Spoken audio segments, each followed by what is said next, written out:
د نیوز پریس چینل لیدونکو سلام ستړي مشه په موکړه تازه لاندو مهمو خبرونو ته افغان او ترکی لوري د هوایي ډګرونو د مدیریت پر مسله خبرې کړې دي. د قطر د دفتر ویان د ډاکټر نعیم په ټویټ پیغامونو کې ویلي چې د ترکیې د ډیپلوماسۍ فورم تر بشپړېدو وروسته د بهرنی چارو سرپرست وزیر امیر خان متکی د ترکیې د بهرنی چارو له وزیر مولود چاوشوغلو سره د هوایي ډګرونو د مدیریت او نورو اړوندو مسایلو په اړه خبرې کړې دي.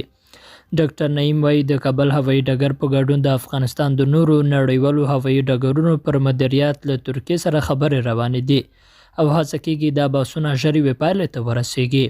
هغه وایي په دې لیدنه کې ټینګار شوی چې پر اختلافي مواردو باید بحثونه چټک شي او ژر د هغه برخې نهایي شي چې لا هم بحث ته اړتیا لري. له هغه وروسته چې په افغانستان کې نوی حکومت رامنځته شو بیا تر دې دمه د هوایي ډګرونو د مدیریت پر مسله خبرې روانې دي. دا خبره له ترکیې او قطر سره کېږي چې تر دې دمه پایله نه لري. او بهرنی چارو وزارت وایي افغان پلاوی په چین کې جوړېدونکي کنفرانس کې ګډون کوي. افغان پلاوی د افغانستان بړه په دریم جوړېدونکي سیمه ییز کنفرانس کې ګډون کوي.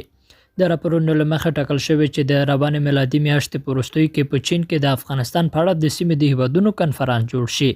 افغان حکومت ویلي چې افغان پلاوی به هم په دې کنفرانس کې ګډون کوي. د بهرنیو چارو وزارت مطبوعاتي برخې رسنیو ته ویلي چې سرپرست وزیر امیر خان متقي او مل پلاوی به په دې کنفرانس کې د ګډون په موخه چین ته ځي او همداراز به د ګډون کوونکو هیوادونو له ډیپلوماټیکو استازو سره ګوري. په دې سفر کې به د غرض له چیني لوري سره د دوه اړخیزو اړیکو پر پراختیا، اقتصادي همکاریو او بشردوستانه مرستو هم خبرې کیږي. دا تر ایران او پاکستان وروسته دریم کنفرانس ته چې د سیمې د هیوادونو په ګډون د افغانستان په اړه جوړیږي. لیدونکو له ملتیا مو مننه، ښه اوسئ.